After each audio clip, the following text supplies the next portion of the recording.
Okay, I see. Jim Howard here. It's April 12th, 2012, just a little bit after 1 p.m. here in Texas. Wanted to comment on the George Zimmerman arrest. I wanted to comment on the press conference that Angelina Corley, the special prosecutor, had yesterday. And then I wanted to comment on the appearance at the arraignment that George Zimmerman just made. I've got CNN on over here. I watched it, and they're showing over and over again the clip. You know, George Zimmerman appeared today for the arraignment, and they told him when his court date would be, and I think he said not guilty. I think he was asked, and he pled not guilty, and that's all that took place, and he was there for, I don't know, a minute, something like that. And 2 minutes. Wearing a great jumpsuit, standing quietly there alongside his CNN is showing this clip over and over again. In and out of this courtroom in just about 2 minutes. It was that quick. Sent back into custody. The judge set a formal arraignment date of May 29th. Now, right now, Zimmerman is probably... They just might as well, why don't they just put that clip of, they're saying 2 minutes. Of course, they're not showing the entire 2 minutes of it, but they're just showing a little clip. Why don't they just put it on a loop, and then all these news people, they could just go home and, make it like a day off, go home and spend time with their children and their family. George Zimmerman can't spend time with it. I actually now am sympathizing with George Zimmerman. Let me start with the special prosecutor appearing yesterday. Everybody was waiting for, there again, CNN and the other, I didn't watch the other news media. All of them were just speculating and just talking. They had no information. All they had information was that he was going to be arrested. And they just kept saying he's going to be arrested, he's going to be arrested. We have no information. But then they, called in their expert attorneys.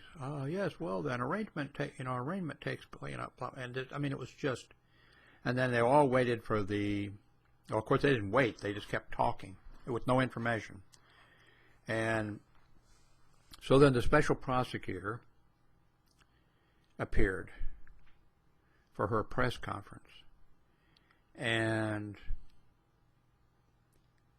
I'm not the smartest person in the world. In fact, I'm far from it. I'm not even the average smart person. But I am 71 years old. And there's one thing I know, and that's bullshit. And a bullshit artist. And the special prosecutor, she's a bullshit artist. She's another Nancy Grace. I guess she's the special prosecutor is going to milk this for all the publicity she can get. She must be sitting back in her office rubbing her hands. I'm going to be the next governor of Florida and then president of the United States. This case is going to make me. That's the problem here in the United States. People outside the United States may not. I don't know how it works in other countries. In this country, the district attorneys, the people who prosecute things like this, they're elected. And a lot of times those are not the best paying, jobs for an attorney or a lawyer. It's a way to get started. But it's definitely the way to get started if you have political ambitions. That's what you do. You become a prosecutor. Then if you get a good case, one where people are demanding justice and people are enraged by some horrible crime or something like that. The special prosecutor, she's the one who, in Florida, prosecuted the 12-year-old boy who, I'm not sure you're supposed to say retarded now, so let's just say slow, a black boy, slow mentally, who loved wrestling and was watching wrestling, and where they're and I think it was his cousin, who was younger, of course, than him, and he did a wrestling move on, I think it was a female, did a wrestling move on her, and it killed her. So this special prosecutor is the one who prosecuted him, a 12-year-old boy, and got him sentenced to prison for life. I think it was life without chance for parole. And of course that went around the world, around the world, 12-year-old boy sentenced to life in prison without chance for parole. So she took so much heat for it, and the state of Florida took so much heat for it that they, I don't know, dicked around with the case or whatever, and so the thing's kind of in limbo now, and they're going to have some kind of another hearing or do something or other. So that's not resolved. I'm not sure where in the hell the boy is, if he's still in prison or if they've arranged for him to be. I'm not sure what this is, but that's her. Anyway, she's another Nancy Grace. And if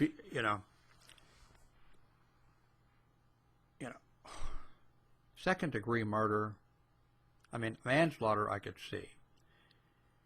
This whole thing is, I feel sorry for George Zimmerman now, because I don't think he can get justice, because they're going to, they're going to milk this for everything they can get.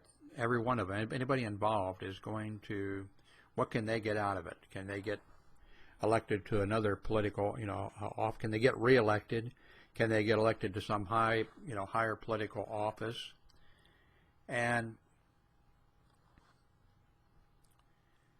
But she's a piece, a special prosecutor. And today's appearance, I wasn't expecting it, but it just shows I was not expecting, the appearance in court today, of Zimmerman was just a, arraignment hearing. He comes out, judge tells him, your court date will be such and such, and do you plead guilty or not guilty? Not guilty. Fine. Goodbye. And the special prosecutor, she wasn't the attorney that, she's got the state, the city, the county, everybody's got, they got lots of prosecutors, but she showed up and she was in the background, and you could see, she's a real publicity whore. You can see that now. You could see it if you watched the thing today. She looked around, you could see, okay, she saw where the camera was. Okay, they've got the camera on me. And then she's in the background, and she didn't need to be, she didn't need to be there. And she's in the background, nodding her head while the judge is talking to the prosecutor there. She's in the background. She's nodding her head like she has some business to, some reason to be there, and she doesn't.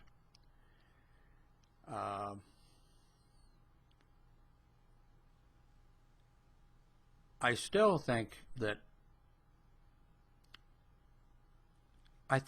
unless there is something that, this is not justice, and this is unless there is something that we do not know that she actually has, which I don't think there is. Unless he said unless George Zimmerman said a week ago to some guy, when the first time I get a chance to pop a cap on some nigger, I'm going to do it. Unless there is something that we positively do not know about, which I don't think there is. And I don't think he was just playing policeman, and he made he was really stupid. He made an extreme error in judgment. They're showing the clip over again on CNN. It's just pitiful. Pitiful that that's the type of news media that we have. But there's no way that he should be charged with second-degree murder. Now, I can understand what the prosecutors do is, they charge somebody with, a higher crime, charge him with second-degree murder, and then, you can go to him and say, second-degree murder, that's 20 years to life in prison. If you're found guilty of second-degree murder, that's 20 years without parole to life in prison without parole. Would you like to plead to manslaughter? If you plead to manslaughter, well, you could probably just go on home, or 30 days, and that's the type of thing. So that's what they're doing. But still, it's, I thought yesterday that before, I think I blogged about it before. I know I blogged about it yesterday during the thing. But I blogged about, okay, they got everybody riled up. This is a big political thing. It's causing racial, tension. And so I talked about what they would like to do and what they could get out of it. But then yesterday she escalated the thing up by making it second-degree murder and everything. And I blogged about it before the press conference that I thought it was kind of a losing situation because of the stand your ground law. And I thought that probably what they would do is, they arrest him, and then they know that they're showing the clip again. Well, I can't tell you. I'm turning the TV off. What a pitiful excuse for news media. Not just CNN, but all of them. I thought that what they knew would happen, because somebody even came up with the statistics. I saw that. I forget now what it was. It was something like in the state of Florida, in the last, and I forget what the period of time was, whether it's 3 years or whatever, there have been 260 or 280 times that someone has said, there was a shooting, and that someone said, I was just standing my ground, and I'm protected by the your ground law in Florida. And they said only all those, the courts agreed, and except for 19 cases. So what does that work out to? 240 times the court said, okay, yeah, no prosecution, and nobody can sue you because of the stand your ground law. Only 19 times did, and so what are the odds? The odds. So I thought that the special prosecutor knew that what would happen is there's a hearing, there'll be a hearing before long on, is he protected by the stand your ground law in Texas? And I think he is. I think he will be. But I don't know, with her showing up today in court, I think she wants to take this all the way, and I think she wants to get a conviction, not for justice for Trayvon Martin, not justice for the family that she prayed with when she met them, that first they prayed together. She is publicity whore, politician. We need to change the system in the United States. This thing of having your prosecutors elected. I don't know how it just doesn't work. We know every time you have these cases of injustice, and usually a black person, some black person spends 15 years in prison or more. Some of them sentenced to death, on death row. Texas executed he was a white man, but they executed a man that I'm sure was innocent just recently under Governor Rick Perry. When you have these cases, and then it becomes obvious that just, the DNA and everything, it becomes, and then the witnesses say, well, no, the police forced me. When you find that, oh man, this is a really, injustice that took place, and this innocent man has been in prison the prosecutor will say, oh, no, no, no. I mean, everybody else will say, everybody else sees that there was an injustice done, a terrible injustice, a criminal injustice.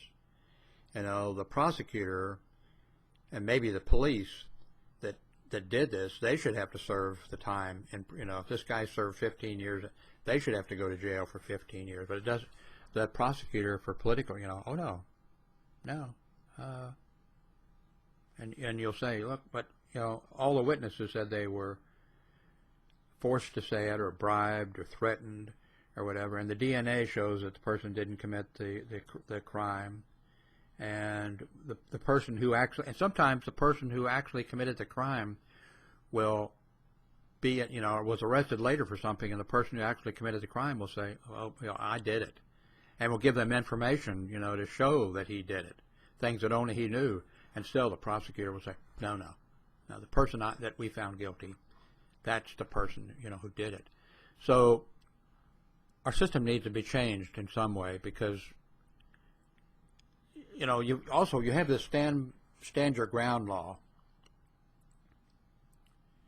and people, I was opposed to it when it came up, and when it passed and when it was implemented, and I was living in Florida at that time, and I blogged about it that it was a mistake.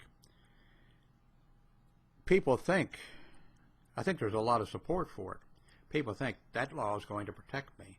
If somebody's breaking into my house, I can shoot them. If someone attacks me, you know, I can shoot them, and that's going to protect me. It's going to be, you know, it doesn't, you know, you're not safer because of that law. You're in danger. You're in danger if you're out doing your job and you knock on somebody's door, or if you're a meter reader and you walk through somebody's yard to read their meter or whatever. You're actually in more. It's the same situation with guns. Americans love guns. I love. I mean, that's when I was a kid. That's all. When it's before television, you know. We played guns all day long, every day, my friends and I. But people think, okay, I'm safe now. I own a gun, and the odds are, and the statistics are, if you have a gun, you're at more danger. You know, I'm not going to go into that, and I'm not in favor of taking away guns or banning guns or whatever. I'm in favor of some reasonable gun control laws. And I do think that people should know that actually having a gun puts you at greater risk for somebody else taking the gun away from you, somebody stealing the gun and shooting, you know, your neighbors, or you getting depressed and shooting yourself, or your kid getting hold of the gun and shooting another playmate or whatever. You're in more danger having a gun, but that's not the way the American people think, and you're never going to convince them of that. They're going to feel if they've got, you know, that 38 under their pillow or whatever, that makes them safe. And it's the same with the stand your ground law. You know, they think, okay, that gives me protection. Actually, I told this, you know, I won't go into that again, the story of walking down the street and seeing a suitcase by the sidewalk, and I didn't take it up to the, you know, it was somebody had obviously maybe left for the airport, or maybe they'd come home and they unloaded their car and they said there was a suitcase sitting right there. But this was in Texas back a few years ago. I didn't touch the fucking suitcase. I mean, if it had been Missouri, you know, I'd have walked up people's door and knocked on their door and said, is this your suitcase or whatever? But not at night in Texas. The people could have just shot me through the door, shot me dead, and used a standby, you know. I was in fear of my life. Somebody was knocking on my door at 11 o'clock at night. I didn't know any, you know, so. Anyway, that's my 2 cents on the Zimmerman hearing. And he was stupid. He made a terrible error in judgment, but he's not guilty of second-degree murder. He might be guilty of manslaughter if Florida did not have the stand your ground law. But the way that law is written, he should not, you know, he shouldn't have been arrested. He shouldn't have been charged. Because the law, it's not like, well, it is like, but it's not like self-defense where, you know, you get arrested, then when you come in court, you say, I was defending myself, you know, self-defense. the way that law is written and the way it was intended and the way has been used until him, is the police are ordered, not to arrest someone if the evidence shows, that they were protecting themselves. And the state is ordered, it's too bad. I'm sure all these people have protection, from being sued or whatever. It's too bad that that there's not some way that George Zimmerman could charge the special prosecutor with, of course, there may not be a penalty but the law, the way it was written, it orders the police, do not arrest this person. And it orders the state, do not charge this person. This person is protected.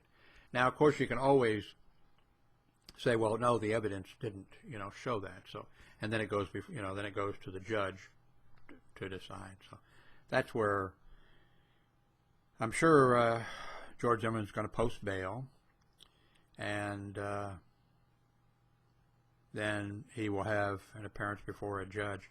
But now I'm concerned whether he can get justice, because the special prosecutor, with her there, her high profile or whatever, and they're going to know, they got the political contacts and whatever, they're going to know, okay, he's going to go before a judge on the stand your ground law.